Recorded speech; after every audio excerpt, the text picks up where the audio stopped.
let me tell you something about PR grant. So after you submit the application, it might take several months for a decision on your application. Generally varies from one visa subclass to the other subclass. I'll make separate videos on that.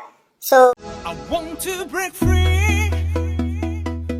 I want to break free. I want to break free from your liar society.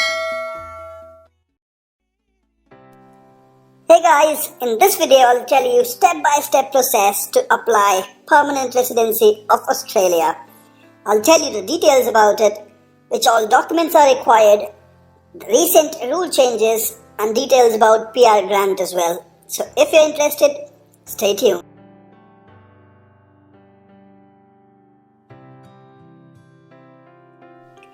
Now let me tell you that I've divided the complete process into 5 simple steps. So let me list out all those steps for you, and then I'll discuss all those steps in detail. So the first step would be checking eligibility, if you're eligible or not. The second step is English test.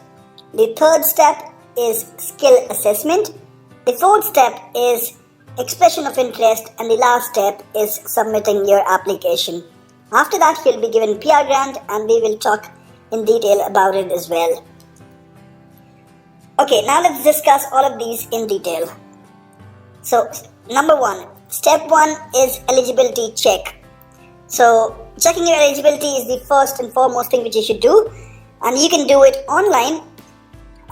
There are 2 steps in it, and the first step would be occupation check. So, you have to check if your occupation is listed out in the in-demand occupation list or not. Now they've done the categorization and most of the occupations are listed out, so you don't have to worry, your occupation will be there. The number 2 is points check. Now you have to check your points in the points table. Points are awarded based on the various criteria like age, your work experience, your English proficiency, the state sponsorship, or other factors as well. So you have to calculate your points, and you have to check your occupation in the in-demand occupation list, whether it is there or not. So now let me tell you that the minimum points for eligibility is now 65 points. So when you count your points, you have to calculate it accordingly, and you have to check if you reach the 65 mark criteria or not. 65 points criteria or not. Now this 5 points actually got increased on 1st of July 2018. So before 1st of July until 30th of June 2018, the minimum requirement was 60 points. So of course they have kind of made the process a bit tougher, but I'm sure they were getting many applications, and most of the applicants sometimes have points above 60, so they've kind of raised the bar. Okay, now this was the first step. Now let's talk about the second step, English test. The Australian immigration system accepts a number of different internationally accepted English testing systems to measure the rank applicants' overall English ability. So you can go through IELTS, you can appear for PTE academic, you can appear for OET, which is occupational English test. You can also appear for TOEFL IBT. You can also appear for Cambridge Assessment English, which is CAE. So obviously there are like 5 different tests. You can appear for any one of them, and according to the score which you get, you'll be awarded points, and you'll get the points, and you'll be ranked in their queue. Okay, now step 3, skill assessment.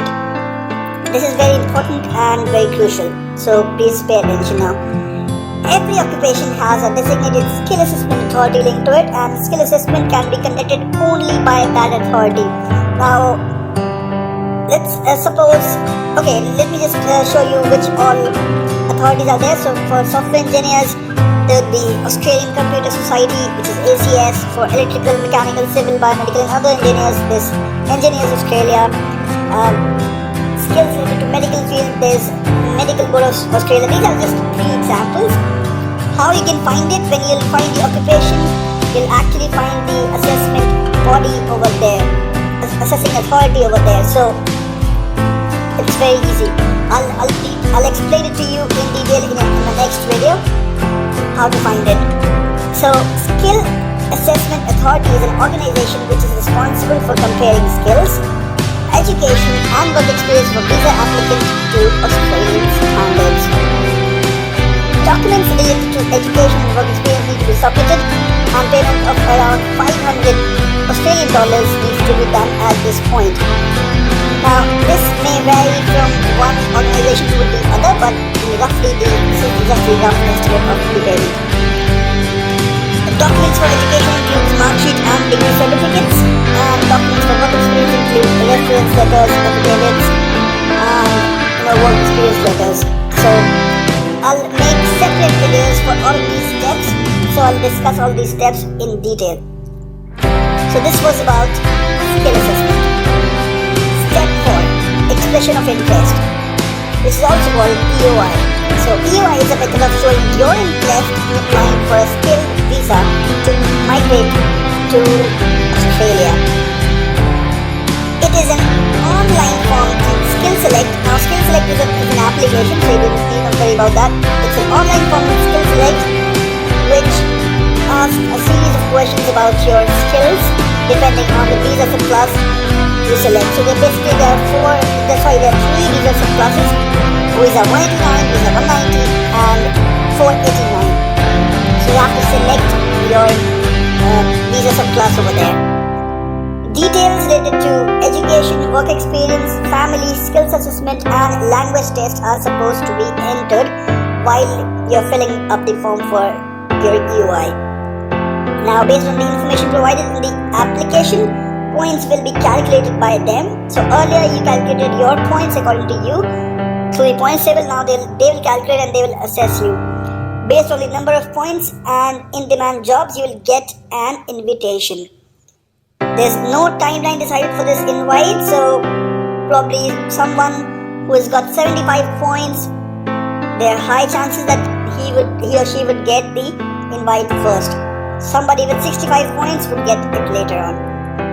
Any change in detail can be updated in your EOI, and there's no payment required at this particular step. So this is free of cost. You can create your EOI, but you can only create it after you are done with your skill assessment and your English test, because both of these details actually needs to go in there. You cannot provide the wrong information over there, or your application obviously will be rejected. So after your English test and skill assessment, you can go for your EOI. Okay, step 5, submitting your application. After getting the invite, you have been given 2 months time to submit the application, the documents and do the payment. Now, I suppose earlier it was 3 months because it was divided into 2 parts. You have to do the payment first, and then after that you were given around 1 month time to submit the documents. But now it is 2 months time you have been given to submit the documents and do the payment at the same time. So payment of around 3,670 Australian dollars is required for the primary applicant. The half is for the spouse and 1/4 of the primary applicant is for the children, for each child. Documents which are required, very important. So there are 3 categories of documents. The first one, the personal documents. You need to be required to submit the birth certificate, the passport pages, education documents, identity documentation by government, birth certificates and police clearance certificates as well. Immigration documents, you need to submit your English test result and skill assessment result. Now earlier when you submitted the EOI, they didn't ask for any document, right? So they did ask for documents in the skill assessment time, but not at the EOI time. So you just entered your details, and obviously you should have entered the right details. They will be matching it with your English test result, the reference letter which you get from IELTS or any other authority, and the skill assessment result as well. Work experience documents, you should be having your appointment letters, your experience certificates, income tax documents, promotion letters, leaving letters, and salary slips from all the employers. Once a case officer has been assigned, you'll be asked to go for your medical examination, and this will be for all of your family members, whosoever is going to Australia. Okay, so guys, this was the 5 complete steps how you can, plan your PR application to Australia. Now let me tell you something about PR grant. So after you submit the application, it might take several months for a decision on your application. It generally varies from one visa subclass to the other subclass. I'll make separate videos on that. So let me tell you something about PR grant. So after you submit the application, it might take several months for a decision on your application. Generally varies from one visa subclass to the other subclass. I'll make separate videos on that.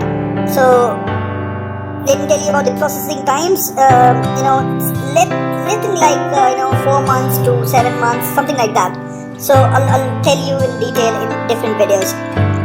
If all your documents are correctly verified, you'll be given a PR grant or visa grant notification letter that explains the conditions of your visa, including the period of validity and entry requirements. So you'll be given a timeline. By the end of that validity period, you have to reach Australia, land Australia for the first time at least. You can come back obviously, but you have to land there for the first time in that time of period. Also, the visa stamping and passport is not required, like in the case of Canada. It's not required here as Australia works on e-visas now, and your visa would be checked through an electronic visa record, which is obviously an e-visa. So guys, this was it. This was the 5 steps and details about PR grant. I would be uploading more videos on each step